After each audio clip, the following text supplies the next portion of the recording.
Halo, Assalamualaikum warahmatullahi wabarakatuh. Kembali lagi dengan saya Caras, tentunya dengan konten seputar Tiongkok.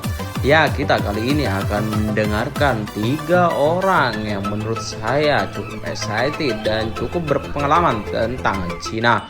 Mari kita biar tidak berlama-lama lanjutkan saja. Jangan lupa tentunya untuk like, comment, and subscribe untuk postingan saya kali ini.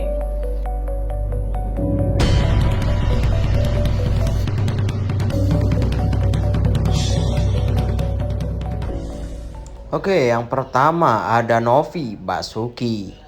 Makanya kemudian terciptalah suatu terminologi yang disebut sebagai huiru. Hui artinya Islam, ruja, artinya gabungan antara Islam dengan Konfusianisme. Bunyi lengkapnya bagaimana? Huiru, huijau. Bahasa Mandarin dari Islam, kemudian ruja itu gabungan antara Islam dengan Konfusianisme.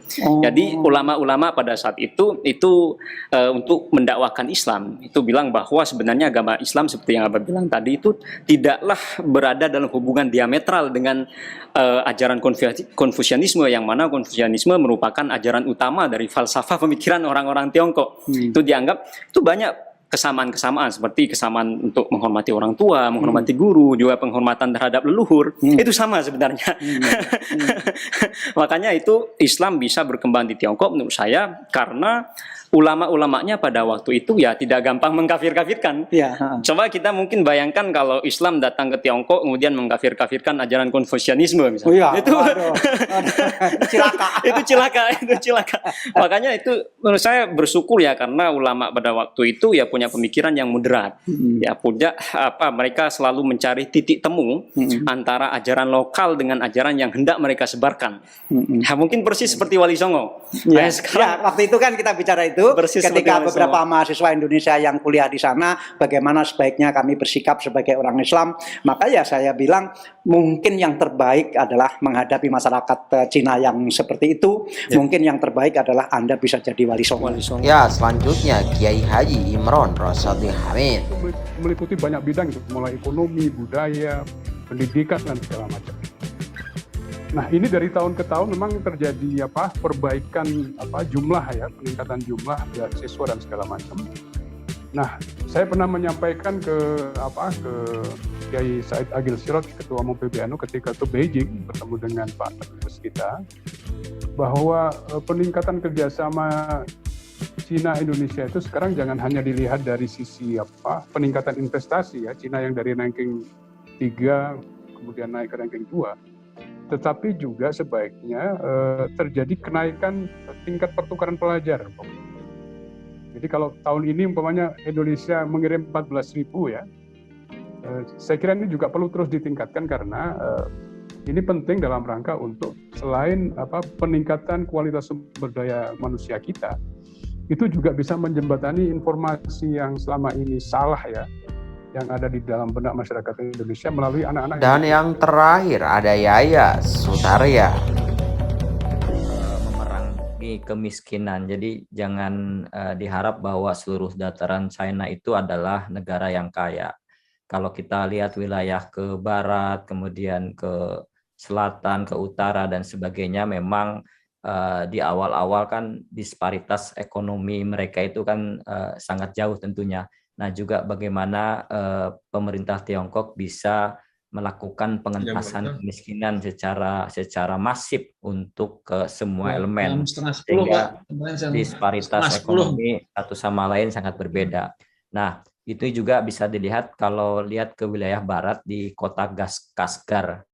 Kashgar ini kan perbatasan dengan Kirgistan.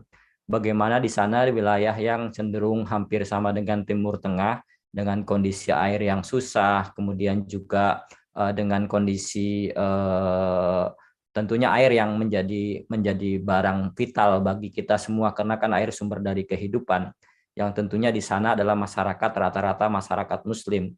Dengan awal-awal di tahun 80-an itu mereka memanfaatkan sumber-sumber air yang mungkin tidak higienis. Nah, sekarang juga dilihat bagaimana pemerintah Tiongkok membangun saluran air di sana kemudian saluran air itu disampaikan dialirkan ke seluruh warga, yang tentunya pemerintah Tiongkok mengebor sumur-sumur yang dalamnya mungkin ratusan meter, ratusan kilometer di bawah ke dalam bumi, kemudian disalurkan. Kemudian juga ini adalah sebagai fasilitas yang diberikan sehingga juga bisa mendongkrak pertanian, bisa mendongkrak ekonomi kreatif mereka dengan air, dengan sumber-sumber yang dipastikan oleh pemerintah. Termasuk juga bagaimana pemerintah juga memberikan perumahan kepada warga negara Muslim.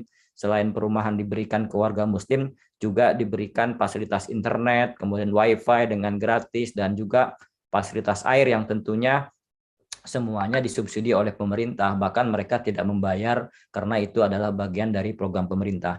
Nah, ini salah satu bentuk perhatian juga bagaimana China juga memerangi kemiskinan, bagaimana juga pemerintah Cina melakukan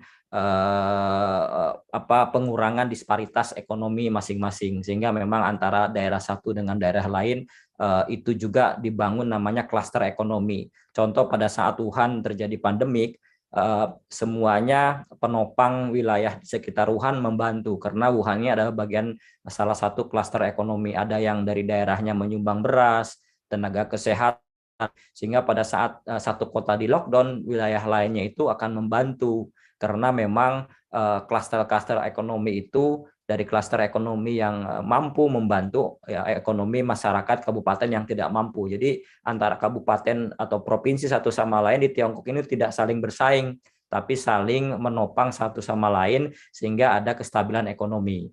Termasuk juga dalam pengawasan korupsi, Pak. Ini juga tadi disampaikan, kalau di Indonesia kan ada KPK, kalau di Tiongkok namanya ada Komisi Pengawasan Nasional atau namanya KPN. Jadi agak sedikit berbeda dengan di Indonesia.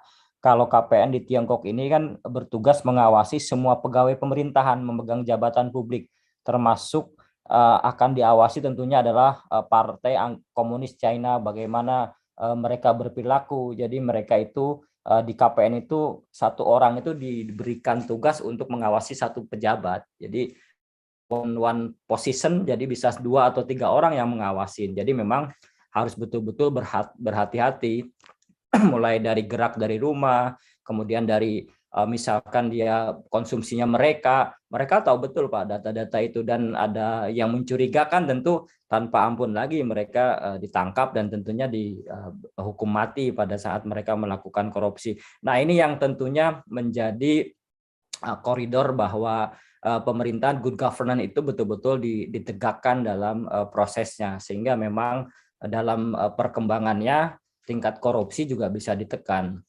Termasuk juga kebiasaan-kebiasaan gratifikasi, termasuk memberikan sumbangan, tip dan sebagainya. Di Tiongkok dilarang, Pak. Misalkan kita ingin mengucapkan terima kasih kepada seseorang, kemudian kita kasih uang, misalkan 100, itu nggak boleh di Tiongkok, Pak. Mereka nggak akan mau. Mereka kan nggak mau, karena mereka masing-masing yang memiliki jabatan itu betul-betul diawasin oleh KPN yang tentunya bertugas untuk menjaga atau mengawasi para pejabat.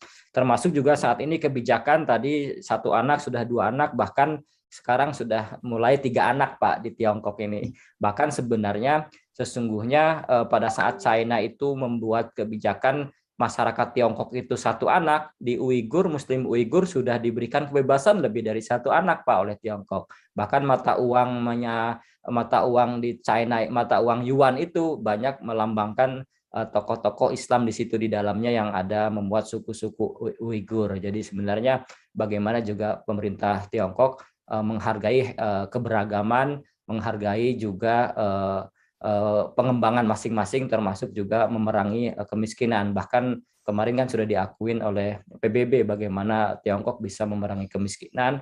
Nah, ini mungkin yang perlu ditiru oleh kita semua, dijadikan bahan pembelajaran.